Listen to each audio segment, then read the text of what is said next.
Mwaminifu, mwaminifu Bwana, siku zote, saa zote, yu mwaminifu Bwana, yu mwaminifu, yu mwaminifu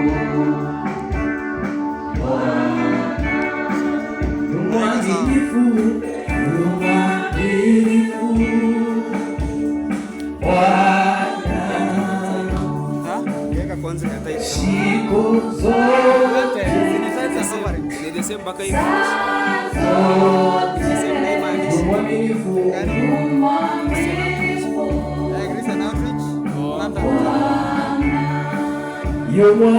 zote, yu mwaminifu, wale wanatazama tukaendelea na sababu ya time, yu mwaminifu Bwana, siku zote, saa zote, oh, yu mwaminifu Bwana, unaweza, yu mwaminifu Bwana, siku zote, yu mwaminifu Bwana, siku zote, saa zote, yu mwaminifu Bwana, unatosha, yu mwaminifu yu mwaminifu Bwana, siku zote, siku zote, saa zote, Baba,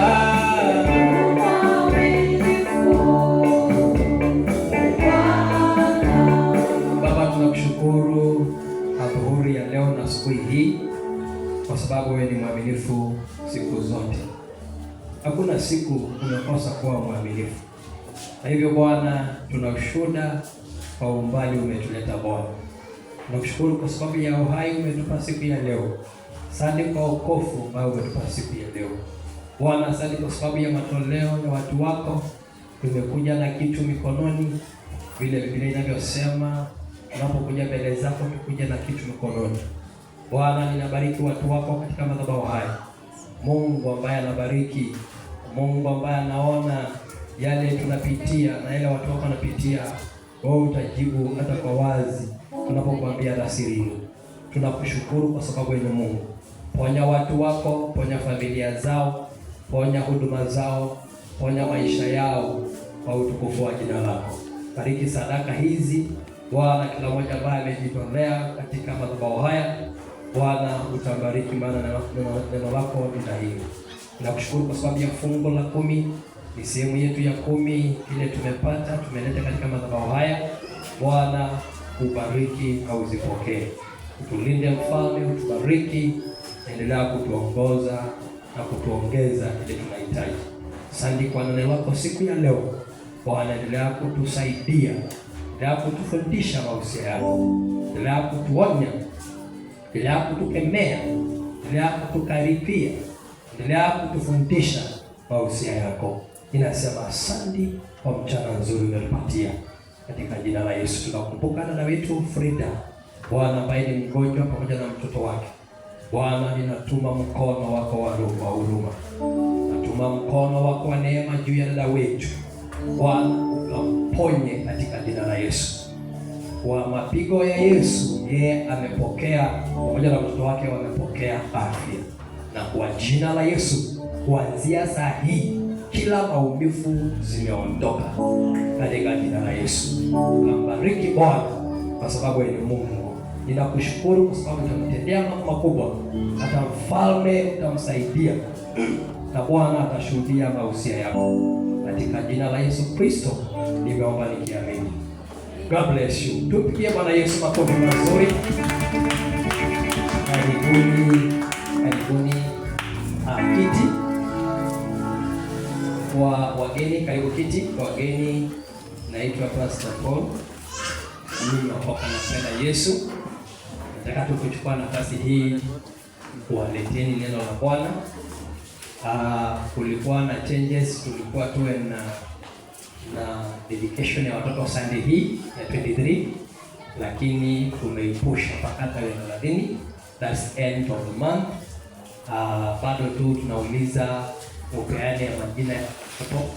Nani hapo hapa na mtoto wake hajafanywa dedication? Kwa mkono tu.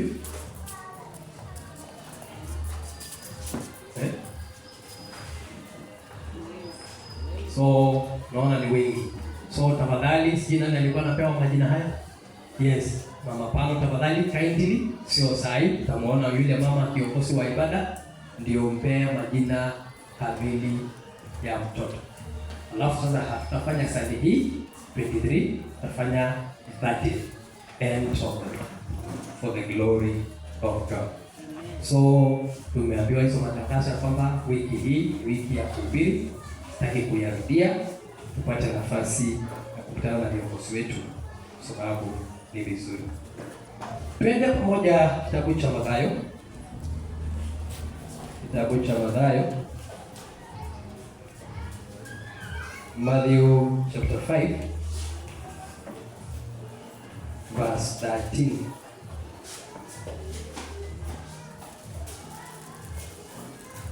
Matthew chapter 5 verse 13 to 14. Yaani amepata. Inasema, ninyi ni chumvi ya dunia. Ninyi ni chumvi ya dunia. Lakini chumvi ikiwa imeharibika, itatiwa nini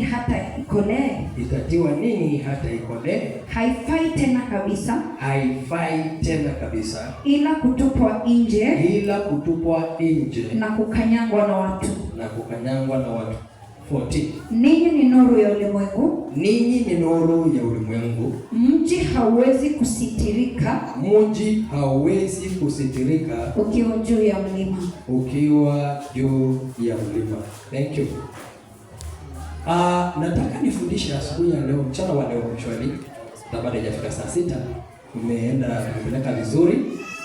Na ndugu wetu ametufunza kwa Bible study na atatufundisha maneno mazuri ya kuwa transformation, being transformed, ama kugeuzwa, kubadilishwa ama kugeuzwa kama Mkristo. Nataka niongelee kidogo about the church needs to be the salt of the earth. The church needs to be the salt of the earth. Ingereza imeweka vizuri verse 13, ye are the salt of the earth. Ye are the salt of the earth. Hiyo ni kwa King James Version. Ye are the salt of the earth. Ninyi ni chumvi ya ulimwengu. Kiswahili imesema ninyi ni chumvi ya dunia. Wow. Na 15:14 nasema nyinyi ni nuru ya ulimwengu. Sijui kama unaona tofauti. Kuna tofauti ya dunia na ulimwengu? Dunia translation ni earth na ulimwengu ni world. So that inasema ye are the salt of the earth. And that's why I'm saying ninazungumzia the church needs to be the salt of the earth. Kanisa wanastahili kuwa chumvi ya dunia. Na tumewekea msingi na ndugu wetu akifundisha kuhusu transformation, kwa sababu lazima church igeuzwe. Lazima muamini ageuke. Kila mtu sasa hapa ako na historia yake. Ameuliza ni wangapi wameokoka, na sisi wote tukainua mkono juu. So kila mtu ako na historia yake, maisha yake kabla hajaokoka na wakati ameokoka. Praise God. Na ndivyo naona amesoma 2 Corinthians 5:17. If anyone be in Christ, he is a new creature. Na akasema Romans 12:2. Do not be conformed by the standard of this world, but be transformed by the renewal of your mind. So there is confirmation and there is transformation. So nataka nifundishe kwa session hii ya pili, how now to become the salt of the earth. Wewe utakuwa chumvi ya dunia namna gani? Na nikiuliza mama, chumvi kwa chakula inasaidianga nini? Okay, sijui wani nasema mama, lakini kama nyinyi ndio mnapika ugali, sisi tunapikanga siku hizi. Chumvi inasaidia nini kwa chakula? Ladha, flavor, taste. Mimi nataka nikuulize, ni chakula gani, chakula kipi, sorry ninaribu Kiswahili. Chakula kipi ambayo huwezi kula bila chumvi? Leo kuna zingine utakula. Okay, according to you, because mimi kuna ile nitakula. Na labda nikisema hapo kusema hapana, mimi si naweza kula hiyo. So, according to you, ni chakula kipi umeifanyia research ukaona huwezi kula bila chumvi? Githeri. Mada kusema githeri, ndio unajua answers yote kwa kanisa ni yes. Lakini akisema githeri, mimi naweza kula githeri bila chumvi. Ni nini ambao huwezi kula bila chumvi? Okay, actually, na wangapi wanasema mboga? Si tuongee please kwa sababu ni mapema. Okay, wengine wanaweza kula mboga bila chumvi. Okay, nini kingine unaweza kula bila chumvi? I mean, huwezi kula bila chumvi. Nani amekula maharagwe bila chumvi? How it is maharagwe bila chumvi? Tunaweza kula ikiwa na githeri mahindi, maana mahindi tunaweza kula. Lakini sio kama umekula umepata uko na maharagwe na una chumvi. Hiyo inafanana na tuna sukuma. Sio kama umekula sukuma yenye ina chumvi. Sio kama tunaweza kula. Sababu asiala tunakula ile jaiba. So, kwa nini chumvi?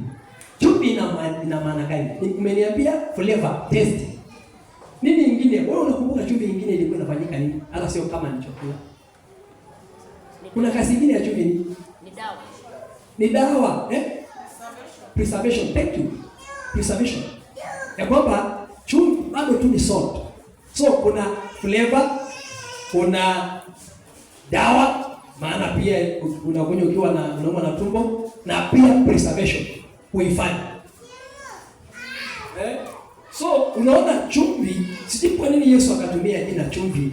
You are the salt of the earth. Kwa sababu church needs to be the medicine of the world. Church needs to be the flavor of the world. It needs to be the preservation. They must have preservatives of the world. They are the preservatives of the world.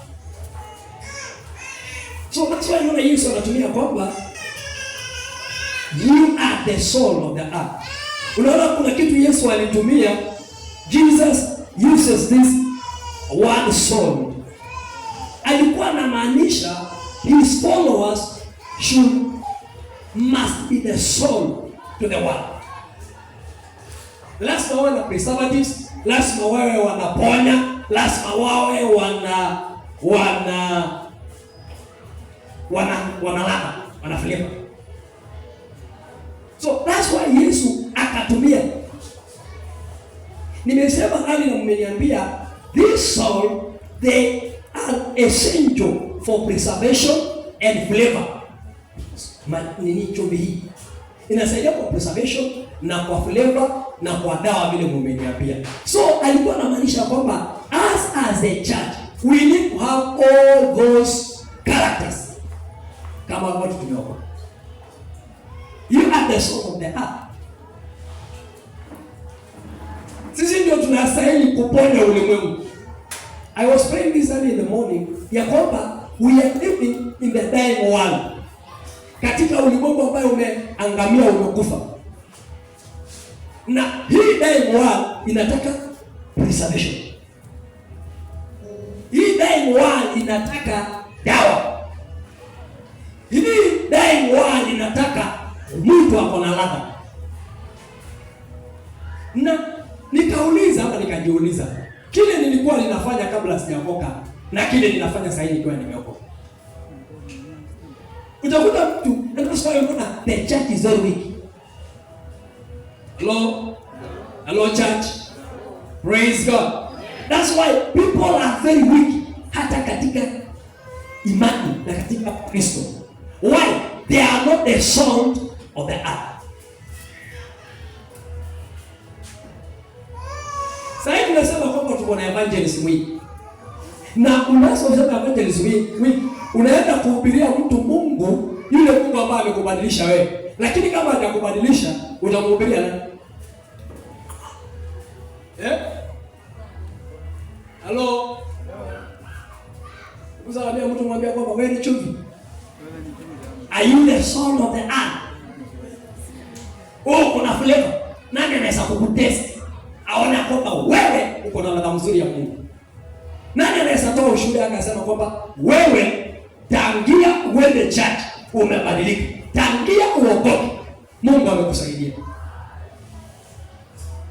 Tunakuta watu bado wanafsiana. Tunakuta watu bado wanaimba. Tunakuta watu bado wanapenda vita. Tunakuta watu bado wanasherati. Tunakuta watu bado wana uongo. No? Hawako hapa. So tabia yako ina reflect chumvi. Aina somo dada. Tunaweza kukufili. Wanasema hivi. Unaweza kuwa fili. Unaweza sikia, unaweza pata ladha. That's why Mungu atusaidie. Mungu atupe neema ya kanisa la kwanza, ile la mitume, ya kwamba turudi katika drawing board na tuone ya kwamba ni wapi tukapesa laini. Haleluya. Najua hii injili ya mpeni. Ninajua mpeni. Najua hii ni kali. That's why the soul ni dawa. Na nani anataka dawa tu? Leo kuja dawa, kila mtu anakuja dawa. Lakini umekuta dawa ni tu. Lakini ile uchungu sana ndio inafanya hivi. Inakuponya. So, are you the salt of the world? Wewe ni chumvi. Kwa maandiko mengine anasema kwamba are we the letter to bread? Nani anaweza kukufiri? Nani anaweza kutoa ushuhuda wako?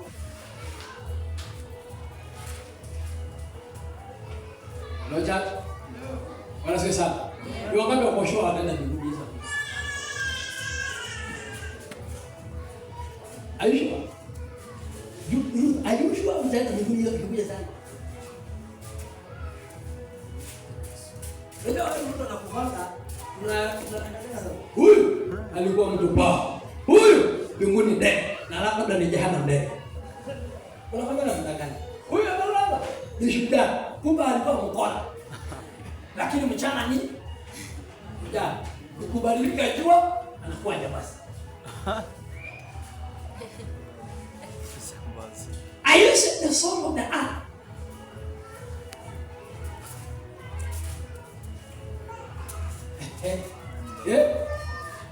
Hello. Messi Yesu. Inua mkono Messi Yesu. Na arejo ndio Messi wala itoye. Hiyo ni kusema Bwana asifiwe. Arejo Messi Yesu. Are you the salt? Do you have the flavor? Kuna preservation. Wewe ni dawa. Unafanya kazi hivi inafanya kwa vyakula vyetu. Nani hapo hapa hata akikutwa na mtu amtusi? Sheria ilikuwa imebabia kwamba ulikuwa ukifanya hivyo ukirudisha umerudisha pamoja na matusi yake. Na hata akatusi wote. Lakini mimi nauliza, je, bado kuna watu wanatusi kanisani? Usiponiongelesha nikawatuma nyumbani sasa. Nasema kwamba je, bado tuko na watu ambao wanajua kutusi? Simu niongeleshe, na mimi sisemi nyinyi ama niseme nyinyi. Nasema kwamba we are people in churches bado wanatusiana. Simuongee basi na labda wewe umeokoka. Wewe ni mtakatifu. We still have people ambao wanaiba. Simuniongelesha jamani na nyinyi watakatifu. Watakatifu je? Nauliza kwamba bado kuna watu wakora na wakochaji. Mimi naongelesha kanisa watakatifu hapa. Bado ukipigwa utatetemeka.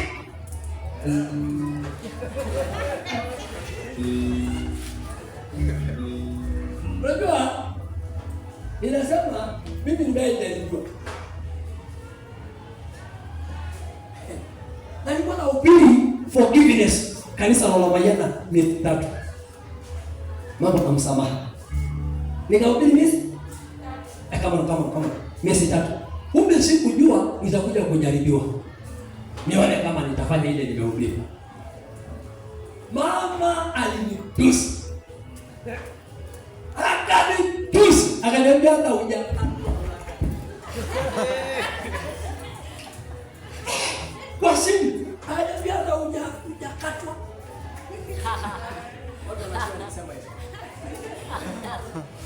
Unajua Umasai ilikuwa nataka kuinuka. Yaani kama nakwambia sio mzee. Lakini nikasema nilihubiri forgiveness deliverance wa kanisa. Kama pastor. But I don't on. Nilifanya hesabu. Nirudishe kwa simu kama ningoje. Nikaona sikia tu roho akiniambia self control, nimeona watu wakisema hapa usirudishe. Aida sirudi kama umekata. Wala akanirudisha na wala akanimalizia na hiyo kitu. Mbaya. Hello.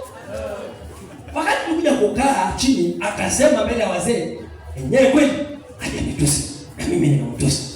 Na nikamwambia, "Mwambie hii wazee kinyo liniambia." Wazee walisikia wanatetemeka. Hata karibu waniambie, "Hey, hakuna kitu nimesema." Karibu anichochee. Kitu nilikuwa naangalia, I am the salt of the earth. Hata leo kuna hiyo dada. My father. Ananiheshimu. Na ni kama niamini kwa sababu nilikuwa ananiambia na nimekuuliza Aisha umenisamehe. Ni kama hajiamini ako guilty. Tukikaa kadri Aisha umenisamehe. Be the salt of the earth. Amen. Nikuuliza mtu, ni lini umelast kupiga mtu? Hata wacha kupiga kwa sababu najua wengine hata ni waoga. Umuulize, ni lini umelast kutusi mtu?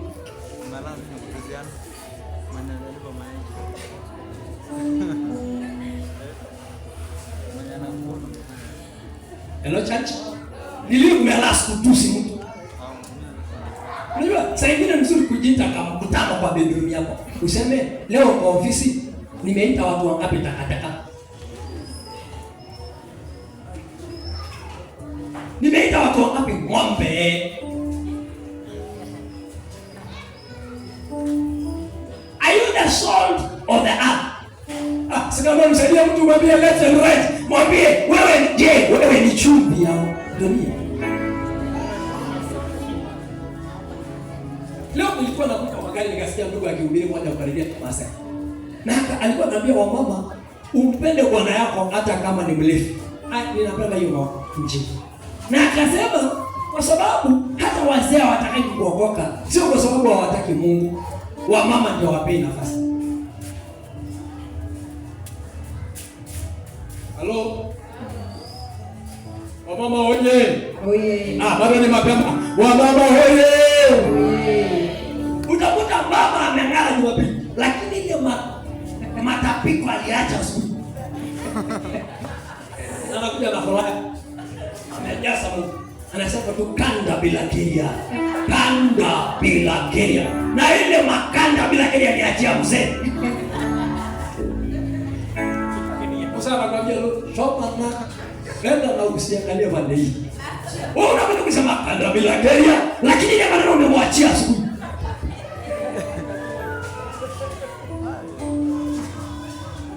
Hello? Pea mtu mwingine high five wa left and right, mwambia kwamba Unasemanga kana bila Kenya lakini bado hujabadilika. You're soul.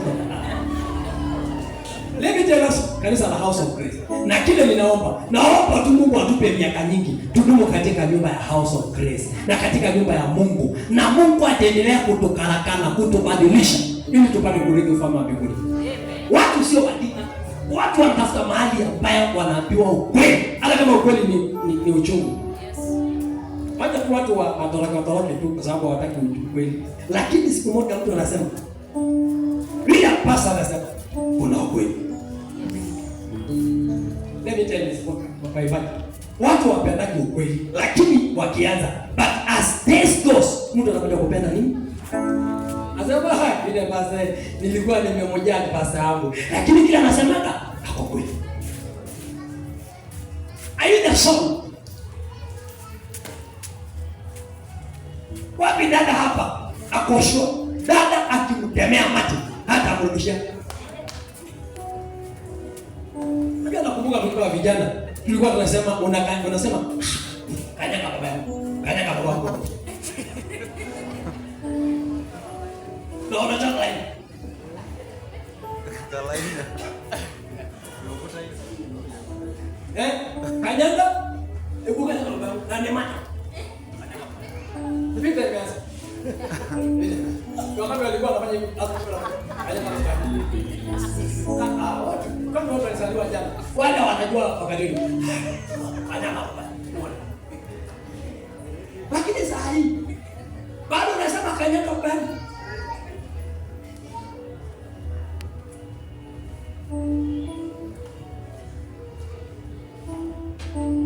Nani akoshua? Mtu anaweza mwambia amtusi na afunge mdomo. Anasema hapa hii chacha kajangia.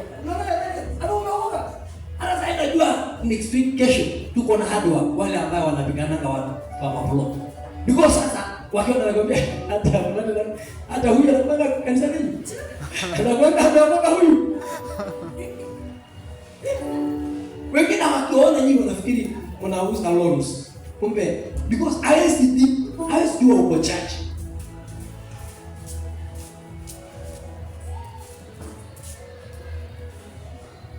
Bwana atuhurumie.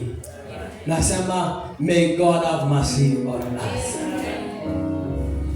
Mimi nauliza, naona mnaanza kufufuka kwa sababu najua nyinyi ni watakatifu. Watakatifu twende, mnachukua sasa. Watakatifu nawauliza, nani anaweza ambiwa kwamba apigwe? Bila sema kwamba mtu akikupiga hii nani akinyang'anywa yake apeane na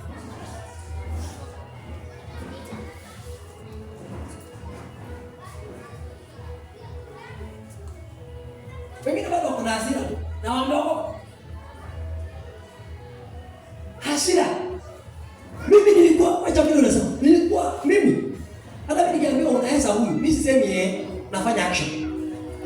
Enda kwetu. Niko na jina sisemi hapa. Niko na jina nimepewa kwetu. Nikiambiwa unaweza huyu, sisemi action.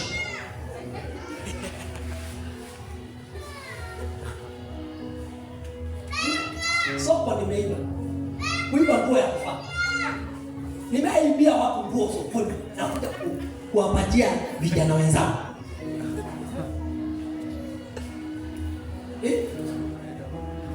Hello? Nilikuwa pia hata mimi na hotel kazi. Sikuli siku moja na nusu.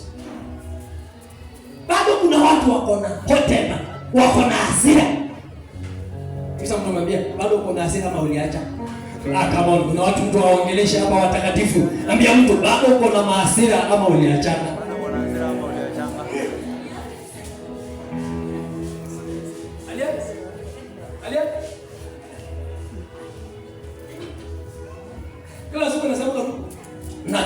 Kila siku unafunganga tu mirago. Ukiambiwa na mzee, "Hujaosha nguo?" Wacha nifunge mirago. Ulichelewa wapi? Wacha nifunge mirago. Wababa wewe, ulisamea mwenzako ni mara ngapi umefunga mirago mwezi huu?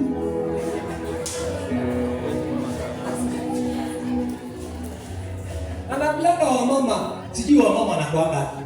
Wa mama mnachokuwa wajinga. Wewe cha kwako utakuta mtu ameyokwa ni kwako. Kuna mtu anayeambia usiende, wala usiende.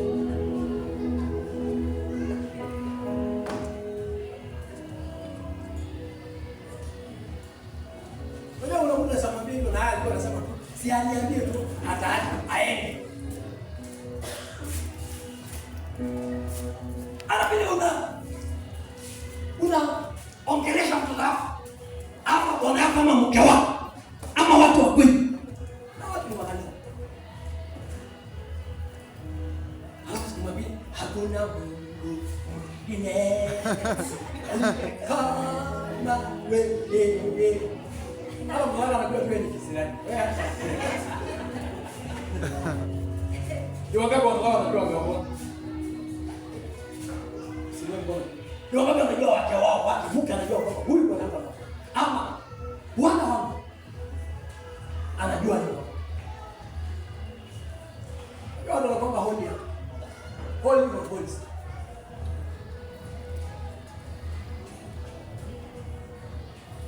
Watu kanisa wana tabia ya Mungu. Wako na tabia ya kiulimwengu.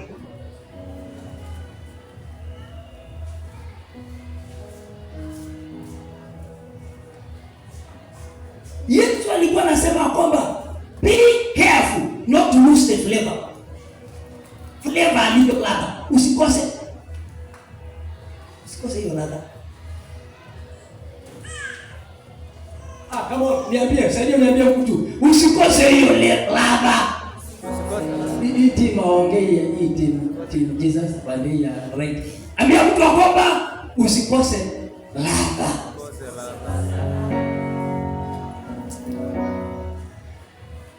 Bali unafanya kazi. Nani anajua wewe uko? You know, characters talk much. Tabia.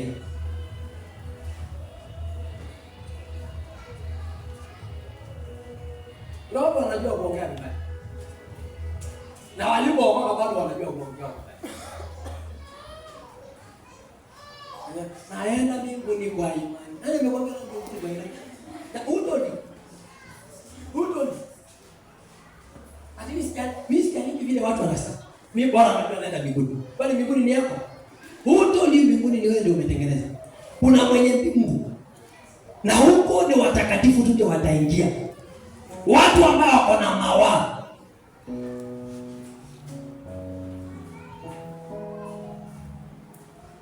Ati mimi sikia vile watu wala nani ndio kwa na bado uko na kitabia ya ulimwengu. You are not a soul. Wewe sio chumvi ya dunia. Verse 15 and 14 nasema kwamba be the light of. Verse 15 nasemaje?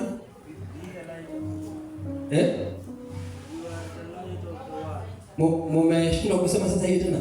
You are the light of the. Na akasema a city that is set on a hill cannot be hid.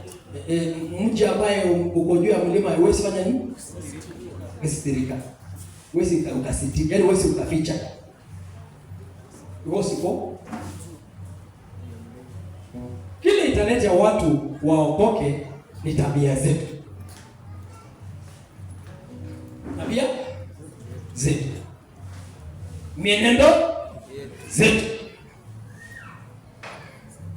Kile itafanya mtu amkimbilie Yesu ni vile unafanya kazi ya mtu. So that's why Jesus taught his followers to be careful not to lose the flavor of their creator. Musikose ladha ya Mungu wetu. Nisome Colossians chapter 4 verse 6.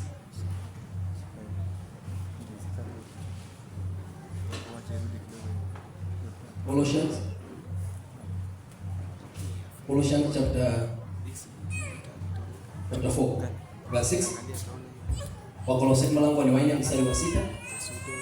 Inasema maneno yenu yawe na neema siku zote. Maneno yenu yawe na neema siku zote. Yakikolea monyo. Mpate kujua jinsi iwapasavyo kumjibu kila mtu. Hebu sikia hii jina ya kikolea munyu ni chumvi. Munyu ni nini? I think from the word amonyani. Amonyani kwa Kimaseni ni chumvi. Yeah. So anasema kwamba maneno yenu yawe na neema siku zote, yakikolea munyu, mpate kujua jinsi mtapasavyo kumjibu kila mtu. Kwa Kiingereza, let your speech be always with grace, seasoned with salt. Sasa hii ikukolea munyu ni seasoned with salt, ili mjue vile mtakavyo mjibu kila mtu. Unajua ulimi ni sehemu ndogo lakini imeharibu. Loja. Ulimi ni sehemu? Ulimi ni sehemu? Lakini inaharibu the whole thing. Kuna mtu bado hajui kuongea hata saa hii akiwa mama. Wao wanasema kwamba maneno yenu yawe na neema, yakikolea munyu. Yaani in short, yakiwa na chumvi.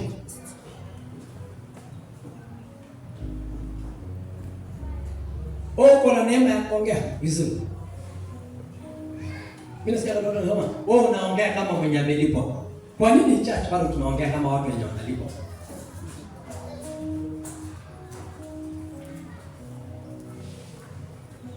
Juzi nilikuwa nafunza mtu mwingine na Mungu akaleta confirmation, na dada mwingine akitukuta tukiongea same thing. Akakuja akasema wale wameamini wasioakilia mambo na uchumi, waseme Yesu atatawala. Ndio mama alini challenge sana. Akasema kwamba tuache kulia vile watu wanalia. Tuache kulaumiana. Tuache kusema ni kwa sababu ya so and so. Oh, ni kubaya. Sisi tuseme ni kuzuri, maana Yesu ako enzini. Mambo sawa sawa. Mambo sawa sawa. Yesu akiwa enzini. Mambo sawa sawa. Mambo sawa sawa. Mambo sawa sawa. Hata kama hujauza leo, hata kama hujauza siku hiyo, hata kama hujakuwa na pesa siku hiyo. Nilikuwa nashangaa, nimesikia mwimbaji akaimba akasema, hata usiponiponya bado utafanya nini? Bado naamini tu. Hata akasema, na hata usiponijibu bado utafanya nini?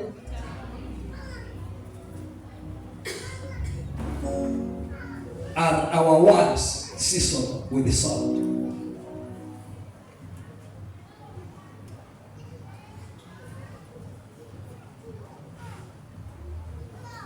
Are our words seasoned with the salt? Are we the salt of that? Mambo ya kusema watu wanasema makoka, lakini unajua is now it should be from the one. Wacha wajua kwamba wewe unajua sasa watu wanajua nani anakuwa na nani hajakuwa. Hello? Hello chat? Nani anajua mwingine anakuwa? Nani anajua watu wenye wanakuwa na hawajakuwa? Ni wale. Mungu na pia hata watu wa dunia. They know. Hata kama mtu ako na grudge naye anajua hata nikiwa na grudge siyafanya nini? Yeah. Because lazima tu awe na kaukweli. Unajua saa hii hapa tuko church ama kwa ushirika ama hapa we are in the house of grace, tunayasa sisi wote kwa level moja na tuongea polepole vizuri, tuongea na heshima, tu smile. Lakini ukiwa pale nje kwa biashara, how do you behave? How do you behave?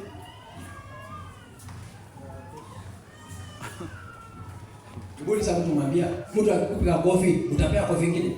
Na asiongee vibaya na asidanganye hapa chache. Mbona sasa mtu mwambia, surely leo ukiwa tempted, mtu akuja kuweke kofi, utapea nyingine?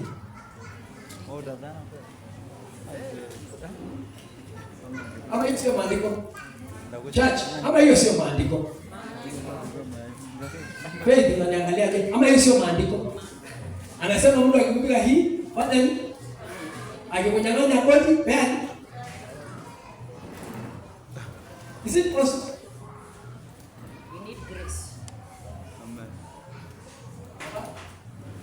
Hapana. Najua unakuwa mama mzuri, lakini mtu tu akuja akwambie God forbid. Akwambie. Anachungu.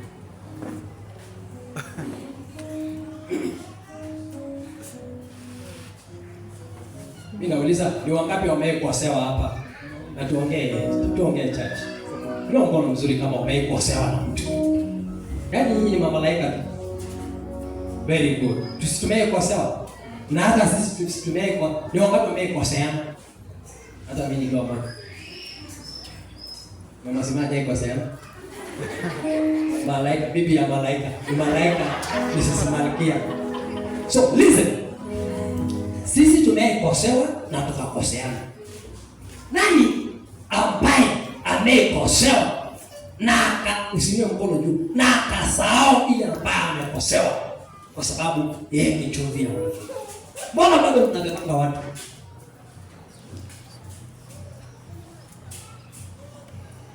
Sasa mtu hapa ndio unaongeleshana na mtu hapa, lakini kuna mtu ambaye unaongeleshana naye nje. Na kila siku unapiga mpaka marine na watakatifu twende ala unachukua msinga tunaenda na uongelesha na mtu nje twende ndio anataka kuimba hiyo wimbo ya unafi watakatifu wa London twende aya watakatifu House of Grace twende watakatifu twende na asubuhi ulimrushia mzee yako nguo. Chukua takataka. Alafu unakuja. Watakatifu twende.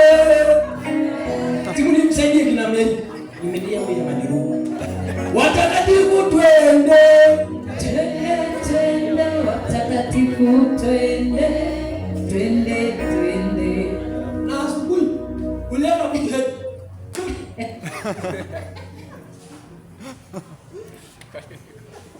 Nani ataokoka? Who is it?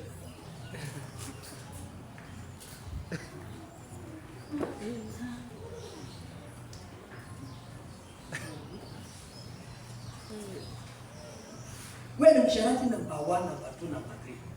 Uko na wake kadhaa, uko na wake kadhaa. Lakini watakatifu twende. Twende watakatifu twende. Ona mwini.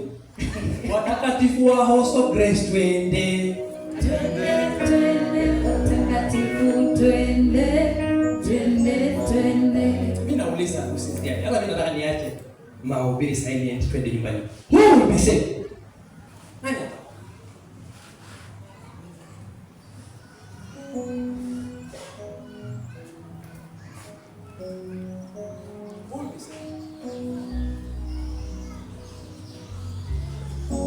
Sikia wale hawakuwa nilitoa mfano hii. Kuna pastor tu wa side za kwetu tu ninamjua. Alipita shamba ya watu. Na kafimbo tu. Naenda shamba. Ni njia ambayo watu wanapita. Ni kama saa hii kuna mahali umelima alafu watu wanatopenda nini? Shortcut. Wanaweka njia kwa wanaingia barabara kwa shamba. Yaani kashota tu. Bali unaona badala uzunguke kuna watu walitoa nini? Naye sio yeye ameanza. So naye akaona hivyo ni na alikuwa na haraka, alikuwa na fimbo. Anakuja mbio. Mtu akamwambia, "Mwambie simama." Akasimama. Musa alikuja tu, akamnyang'anya ile fimbo hapo naye. Alimwekelea mpaka fimbo ile katikati. Naye basi akipi. Unajua kama tu.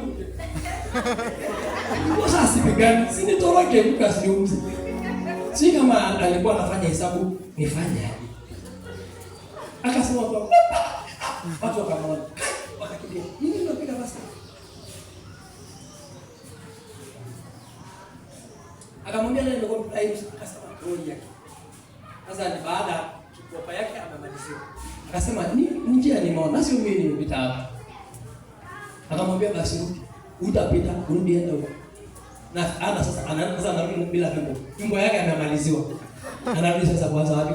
Safari. So, baadaye nikamkuta huyo mzee ambaye alipigana. Akaniambia, mimi mniombeni, nimefanya makosa. Sikujua hata ni pasta. Hakunitusi na nimemwagia matusi. Nimekuchapa na kibaba yake na haja nifanya kitu. Akasema kweli kuna Mungu ako na watu.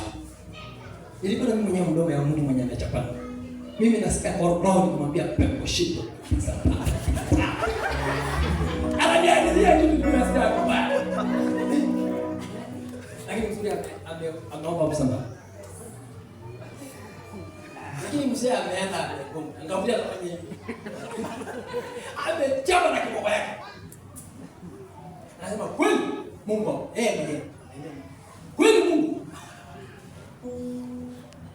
Ambaye ndio kusimamia tu ukawa. Mimi nasema kuna watu hapa ati wanafanya mambo sasa kusema. Mungu ni sote. Ama ni majani. Atumesema. Na unajua shahidi leo umehubiri. Na si siku moja labda siku moja umenisema. Na ukinisema sikuje kuambia toka kama umenisema. Wewe unisema kwa sababu niko hai. Wala kile utanisema hainipati ama sifai. Unajua mtu anaweza kudhania vitu mbaya. Kama sasa unasema ndio kiji ni kitu mingi. Yaani wacha watu wakuseme, wakudhanie lakini usipatikane. Usema lazima basi. Lazima basi. Usipatikane. Dada yangu mama ile. Yaani unaona mzee anachagua mzee. Wewe ukikuzwa tu kidogo na faida. Kidogo nini? Hata hiyo alama unapeleka polisi. Angalia vile amefanya peace. Yusi. Unajua sisi tunakuanga tete. Sunday. Sunday kama ni bana msije roho ya sisi. Hadi mimi. Sunday. My mama complain. Sasa nilimnunulianga kwa kibusi hii ya kukamua maziwa. So akafanya shift. Because huko nilisema mama shift na msichana leo. Mwenye huyu sana leo anakaa, mwingine anaenda kwa sababu hii ni wale nao mimi naambia simfungulie. Anaomba mfungue sasa. Sasa akaanza msichana nyumbani. Kuna kijana mwingine amekuja na ng'ombe akaleta mpaka kwa shamba. So akaambia sirudishe. Sirudishe. Kijana akamtusi msichana. Anajua mama kwa kanisani. Akamtusi. Alafu ndio kile alifanya. Alichukua jaraka yake kijana alikuwa jaraka akamwekelea msichana alikuwa anataka kuomba hapa. So msichana akajikinga akavunja hiki kidole. Sasa sana. Mimi nikatoka hapa vizuri nikaenda kwa maombolezo kwa mama yangu. Nikaona baba amenipigia simu. Kwanza anapiga kikata anapiga anani. Akaniambia kumbia haraka. Nikamuuliza ni wapi? Kuja kunaombana. Unajua nimesuka. Nini? Kuja twende polisi.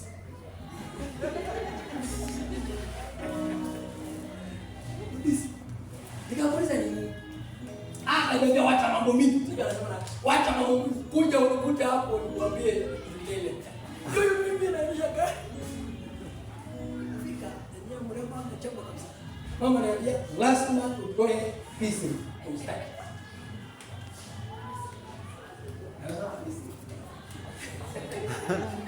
Unajua pisi nini? Ndio najua. Sasa unajua unasema pisi. Pisi nini? Ndio kwa kumstaki. Nikakuwa kwa msichana nikuka kwa. Ndio kushida kweli na imbaima inaenda kisaidi sote. Nikamwambia ngoja mambo kwanza ABC. Mama anaona hata mimi ni mbaya. Lakini nikamshika. Nikamwambia mimi ongea. Uzuri sasa kuna mwingine ananiambia tafadhali mama asikusema. Na hiyo story ikaisha. Hospitali. Basta. Hizi tunaanza kuongea. Na watu wamechochea mama hapa amenichochea mimi. Anajua msikuwa wapole. Kwanza ananiambia unakuwa wapole. Unaona sana. Mnaoanga nyinyi sana. Na watu wanawasumbua. Na wanakuja kupiga mkono kwa shamba lao. So ujaambia hata unasikia kama unakuja kupiga kweli. Lakini you need to be the salt of the earth. Yo pikachi akalipa gharama zote.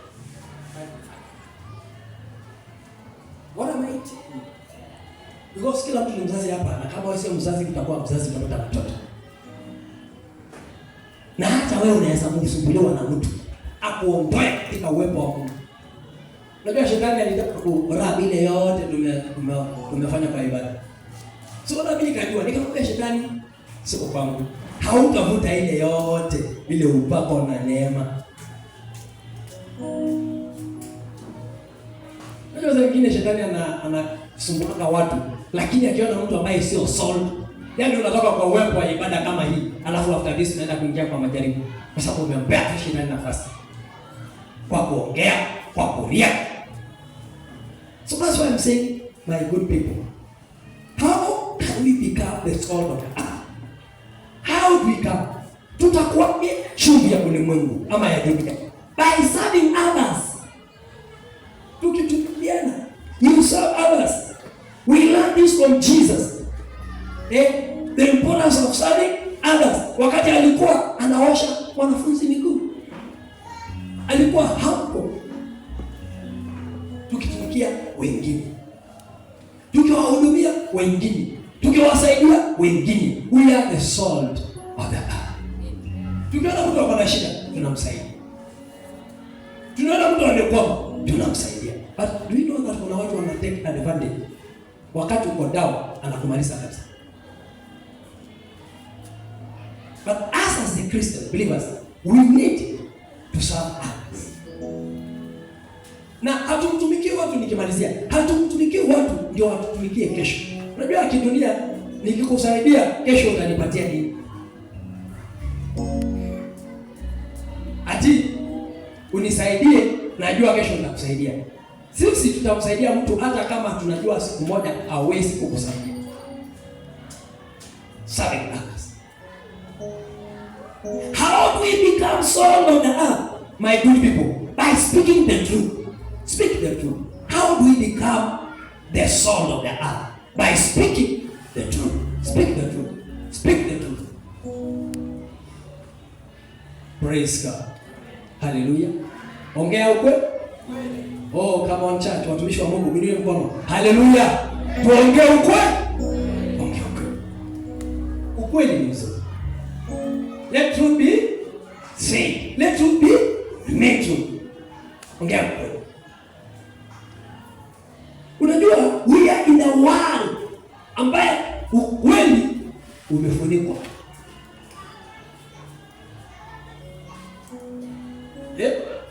Ukweli umefanya. Imagine dada yangu unajaribu kuita mtu akuje asikize kesi yako na ya mtu. Tuseme sasa umekosana na Shedi, God forbid. Alafu umuite Madam Edith akuje asikie story. Edith nayo anaona Ruth juzi alimnunulia kasoda. Mfano natoa. Wakati anaona ukweli mtupu iko, Shedi anasema ukweli mtupu kwa sababu kuna kitu alipewa. Ana blackmail him. Yala juzi wanauliza, jaji wanapata. Sijui kama mtotaka atakuwa jaji, wao watakuwa jaji. Lakini sijui kama wao wanapata. Imagine jaji anasimama anabadilisha ukweli uwe. Anasema hajaua na hajaua. Na anajua mtu ana kichwa yake. Anasema ndio ujeni msikie mtu anasema hajaua. Ukweli umefichwa.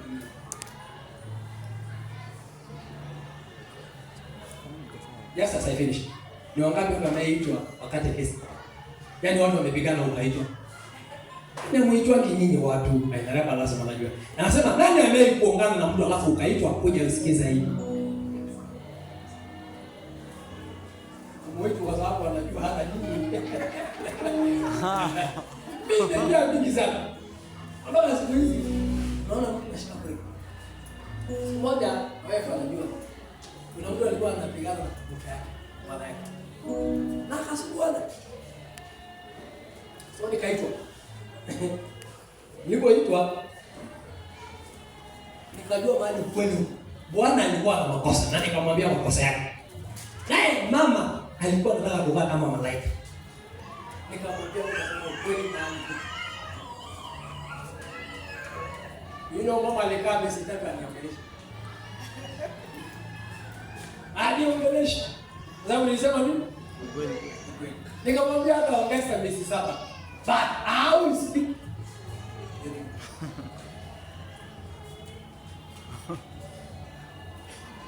Wangapi wanataka marafiki? Bila marafiki hata maadui unaona. Because ukiongea ukweli mtu atakuelewa, atasema.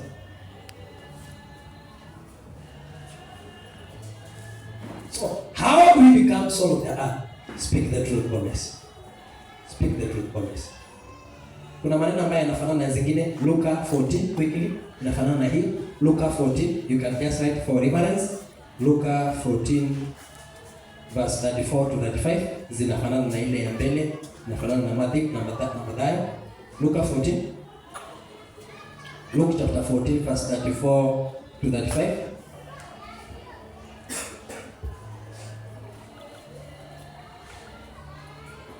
Inasema, na walipokwisha kuvuka. Luke 14.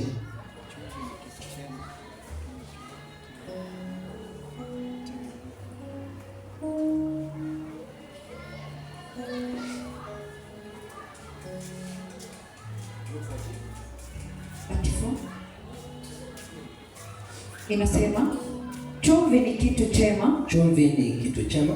Lakini chumvi ikiwa imeharibika. Itiwe nini ikolee? Haifai nchi wala njaa. Haifai nchi wala njaa. Watu huitupa nje. Mwenye masikio ya kusikilia. Nasikia. Chumvi ikikosa ladha, kosa kazi, inatupwa nje na kanyangwa na watu. Okay, before you sit down, Mark chapter 9 verse 50. And write for those who are writing. Mark chapter 9 verse 50.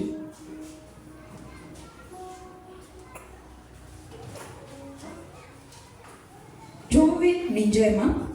Aha, lakini chumvi ikiwa si chumvi tena. So unaona inafanana pia na Luka. Chumvi ni njema, lakini chumvi ikiwa si chumvi tena. Mtaitia nini ikolee? Muwe na chumvi ndani yenu. Mkakae kwa amani ninyi kwa ninyi. So, to be the soul of the earth is what the Lord our Jesus is after to the church. Na Mungu atusaidie kanisa, kwa sababu kanisa wanapoteza laini.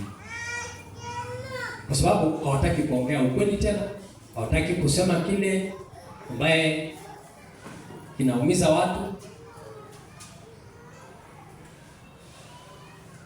Hata kiwa katika hizo ofisi hizo bado corruption ni kubwa. Mungu amekupa nafasi lakini bado ukora tu ni mingi. Ufisadi, tunaona watoto wakiwa hizo letters hizo majina.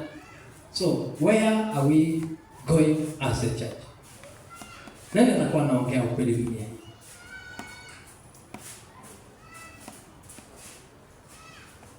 Nani?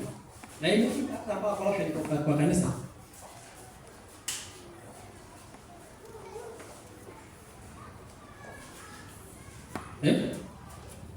Corruption. Ya kwamba kwa sababu wewe unatoa pesa mingi sana ukifanya makosa, hautaki kuambiwa makosa. Corruption. Lakini wacha hiyo hautoa kitu, alafu patikana na makosa. Cash. Mimi nasema hivi, hata utoe milioni 1 niweke kwa hii mfuko au ufanye makosa, nakwambia tu maana already niko na milioni kwa mfuko. Wewe bora. Let truth be said. Truth.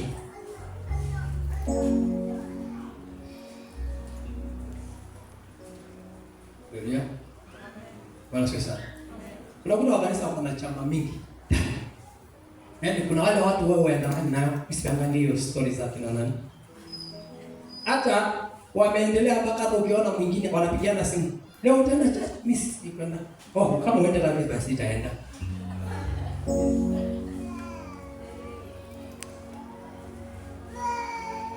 Na wanakuja wanasaga macho. Kama mtu anasaga kama mlevi. Amekuja sababu ameambiwa tena. So Mungu akibariki watu, ambariki. Akimwambia ukweli. Nimekuwa pastor for almost 9 years. Na nimejua watu hapa. Hawataki kuambia ukweli.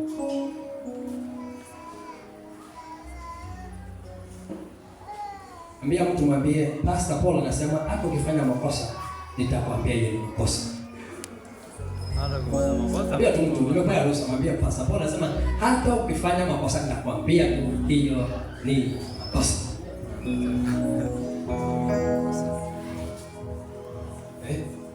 Yesterday, siku moja utanikumbuka. Pastor alinifunza, alinikataza, aliniambia. Unaona unashangaa. Unajua kuna watu kwa Biblia mwenye bwana harusi alikuja akajaribu anafananisha ufalme wa Mungu na bibi na bwana harusi. Anasema sisi tulikuwa tumelala na ndugu. Sisi tulikuwa tunafanya nini? Anamwambia tensi waje. Imagine hebu angalia hiyo scenario. Ati majina ya watu naitwa nayo unashangaa.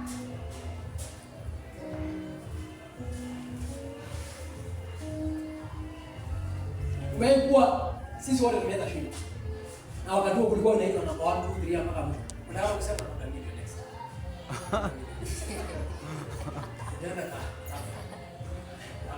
Yaani jiwaika inapaka nitaitwa namba ngapi? Imagine nimekufunza hii yote alafu at the end of time bado tunaenda ndani.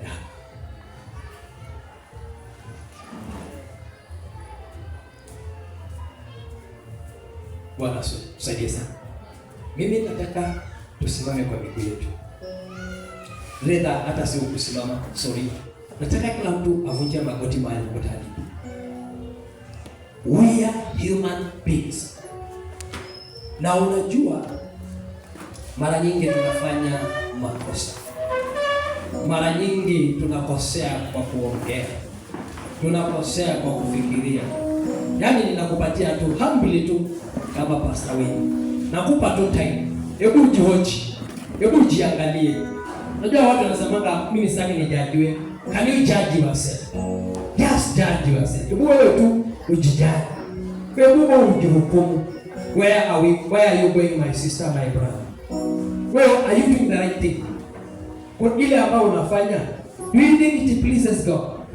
Kile ambayo unasema, Mungu anafurahishwa nao. Tunapoelewa hiyo worship, my brother, ya kipo.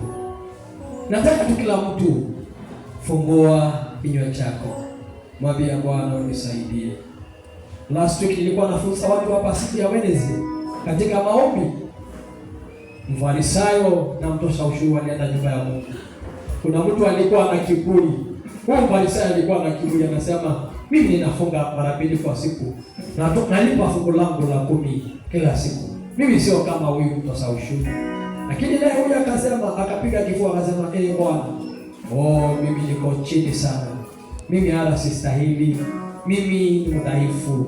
Mimi ni mwenye dhambi. Unisaidie. Yesu akasema, kati ya watu wawili nani alisaidiwa? Ni maombi ya Mungu gani ilifika mbinguni? Hebu fungua kinywa chako. Hebu inua sauti yako mbele za Bwana. Hebu jihoji tu. Unajua ni vizuri saa nyingine kujiita kama mkutano. Just call your meeting with your God. What are you really doing, my sister, my brother? With humbleness, kwa humility tu. Ninauliza tu kwa kunyenyekea. Kunyenyekea nikiwa mtumishi wa madhabahu haya, nikiwa baba wenu wa kiroho. What are you doing? What are you thinking? Kile labda unakuwa unasema, wewe hata mke wako hajasikia, wewe na mume wako hajasikia, au wazazi wako hajasikia. But kile umekuwa ukisema, does it please God? Inafurahisha Mungu? Inua sauti yako mbele za Bwana. Oh, yu mwaminifu Bwana. Izila makuta masharaba. Oh, masari bakata. Oh, tunapomwabudu tuingia kufungua kinywa chako. Ninapoendelea kumwabudu, wewe fungua kinywa chako, mwambie Bwana nisaidie. Mwambie Bwana ninatubu dhambi zangu. Labda wewe unafanana na mtu ambaye hajaokoka. Mwambie Bwana leo nisaidie. Moyo wangu auwe kukusifu wewe. Ila sifa zangu hizi Bwana zikupa. Moyo wangu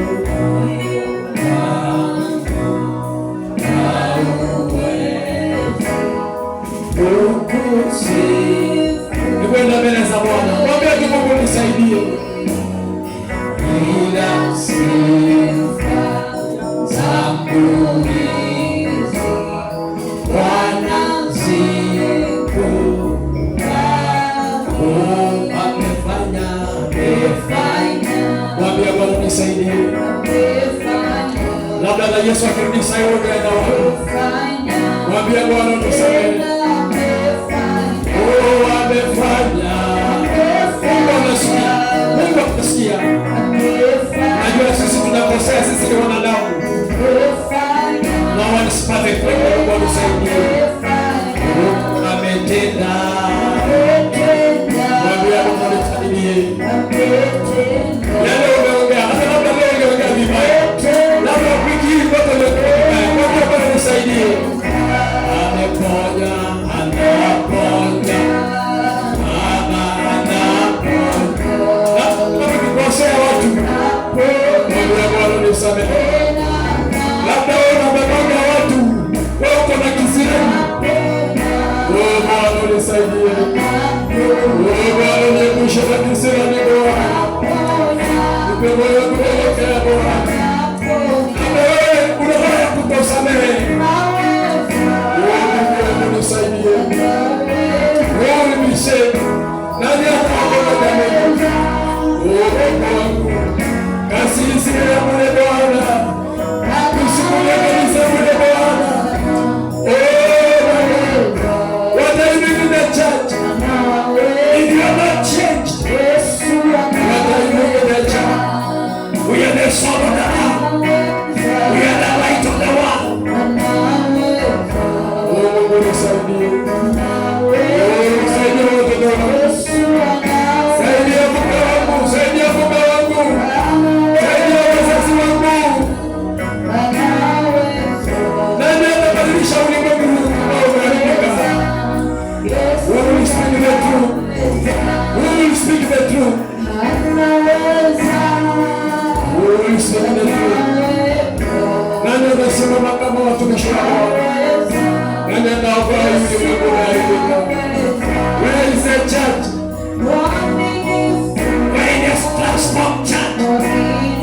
Wapi kanisa ambao wamebadilika? Kanisa ambao wamegeuzwa? Wapi wamama ambao wamebadilika? Wapi wazee na wamebadilika kabisa? Where are you? Transform you. Vijana ni chukizi ya dunia. Oh, Mungu wangu nisaidie. Haleluya, haleluya. Haleluya, haleluya. Elevesha elevesha. Oh, God, help me Lord. Ikasisi wenye bure Bwana. Nisikuje kuabua ende sikujui.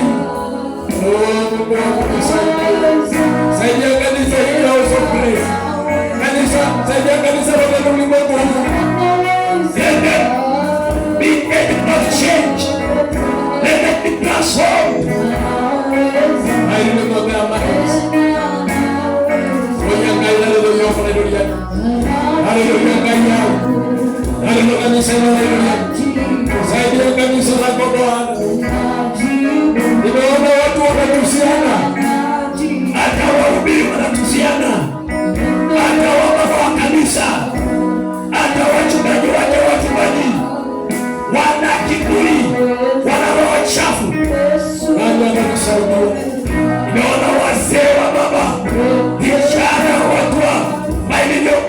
kanisa wakifanya mambo maisha hii.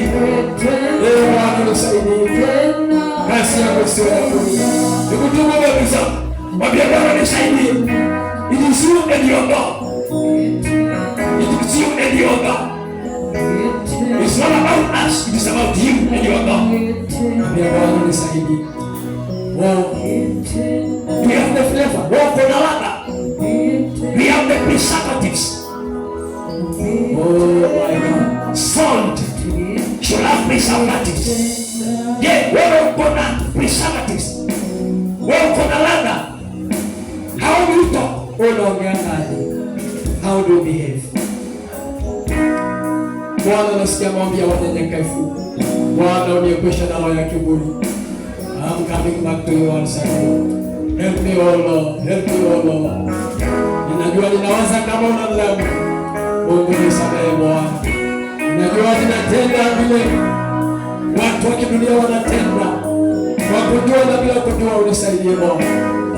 Ili Bwana ukirudi, usinitupe jehanamu. Usinitupe kwa zeo na moto. Nihurumie Bwana. Wasielewe maneno ya kinywa changu. Yawe na chumvi, yawe na neema. Bwana akasema katika Wakolosai, let your word be seasoned with salt. Oh my God. Let us be a transformed church. Lala kushika. Tusimame kwa miguu yetu. Tuendelee kusema naweza. Naweza. Baba naweza.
Anasema hii ni mzuri, hii ni mbaya. Nani atasaidia ulimwengu ambaye anaanguka? Sio kama unajua every day dunia hii inaanguka. Hii dunia, the Lord is about to come back. Jana nilikuwa naongea na bishop mmoja na kaniambia walikuwa huduma kule Kajiado na wako katika crusade na watu wako na kiu, lakini wafanyikazi, watu wa kuhubiri hapo. Watu sasa wanataka Mungu. Watu ni wagonjwa, nataka kuponywa. Who will speak the truth? Who will be there for us? Nani atasimama kwa niaba ya kanisa letu? Nani atatetea injili hii? Nani anasema hii ni mzuri, hii ni mbaya? Let yes, our yes be yes. Let our no be no. Sijali mtu atakuchukia. Walianza kuchukia nani? Yes. Kwanza chunga dunia wakukupenda, ujue kuna kitu nakubaliana na wao. Let the world hate you because already they hated Jesus. Ndio watu waseme unajifanya kiburi, let them say, but you know haujifanyi, hauna kiburi, you are just saying the truth. And the truth shall set you. Usipe mtu akuondoe. Let me just warn you. Usipe mtu akuondoe katika mafundisho haya. Mtu anaweza kuja church na asikie aona kwamba hapana, hii anasema inanichafua na akwambie twende. Then anaenda nakufa, wewe pia unaenda unakufa. Kiroho, sio lazima ukufe mwili. Kiroho kabisa mpaka kuna watu shetani anawasumbua mpaka wanakuwa agent wa shetani, hawataki mambo ya church. Let's not be in that game. Kiona mtu ambaye hakai vizuri, kata ushirika wake yako na yeye. Be yourself. Be yourself. Nilisema kwamba watu watakuja kwa mfano kama malaika akitaka kukutoa.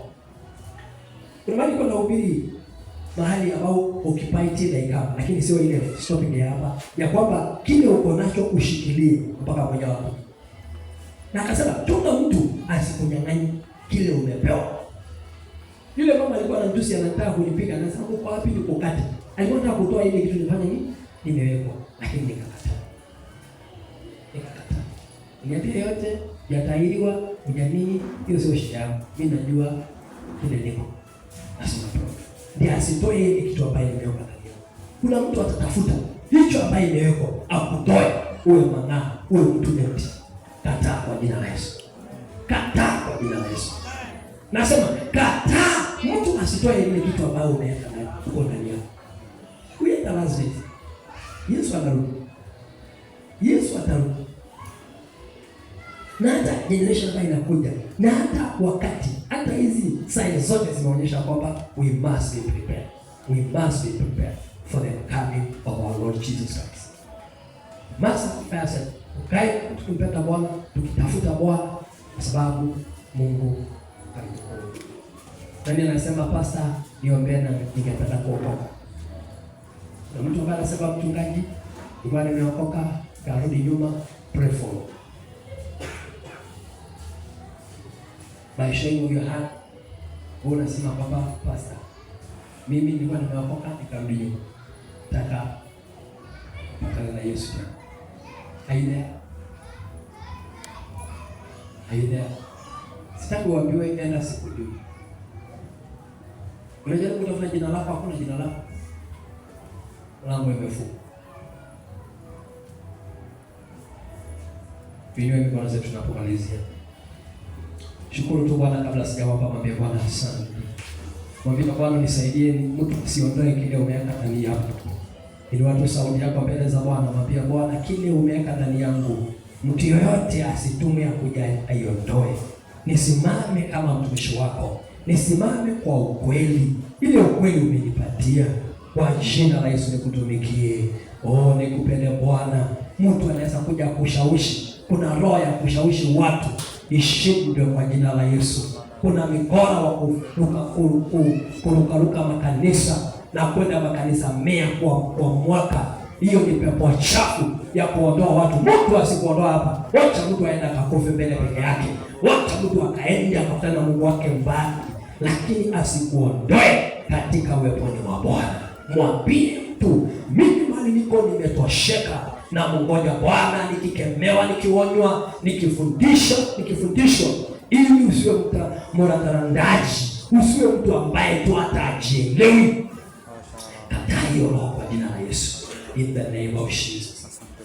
Baba, tunakushukuru dhuhuri ya leo sababu nafasi umetupa kwamba sisi ni chumvi ya dunia na sisi ni nuru ya ulimwengu. Bwana, ukatusaidie tukaonyesha kwamba kuna kanisa mahali hapa. Bwana, na wengi watatufuata. Ninakushukuru. Bariki wazee, wa mama, vijana na watoto katika jina la Yesu. Hata wale wenzetu wadhaifu ambao wamechanganyikiwa, ninawaombea katika madhabahu haya.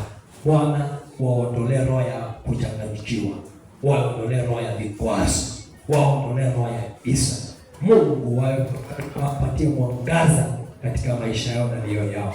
Bwana, asante kwa sababu ni Mungu, na kwa sababu ya wapendwa ambaye hawajisikii vizuri, wana maumivu katika miili yao. Bwana, tunawaombea katika jina la Yesu, ili Mungu waponye katika jina la Bwana. Na wale ambao wamesafiri ambao wako area hii, Bwana, tunawatuma na neema na upako katika jina la Yesu. Tunakushukuru kwa sababu ya wiki ambayo tunaingia, wiki ya baraka ya kipekee, wiki ya kuhubiri. Utusaidie Bwana katika jina la Yesu. Wewe ni Mungu na hakuna kufanana na wewe. Katika jina la Yesu Kristo nimeomba nikiamini. Amen. Tupigie Bwana Yesu makofi mazuri. So baada ya kunareti, ningependa nione wazee wote pale kando, wamama wakutane, tuchukue dakika 5 please, kwa sababu na vijana the same. My gate shall be open continually day and night. What tunasema my mind, we are processing, we are declaring. My gate shall be open continually day and night. They shall not be shut, that people may bring to me the wealth of the nations, with their king's land in possession. Surely His goodness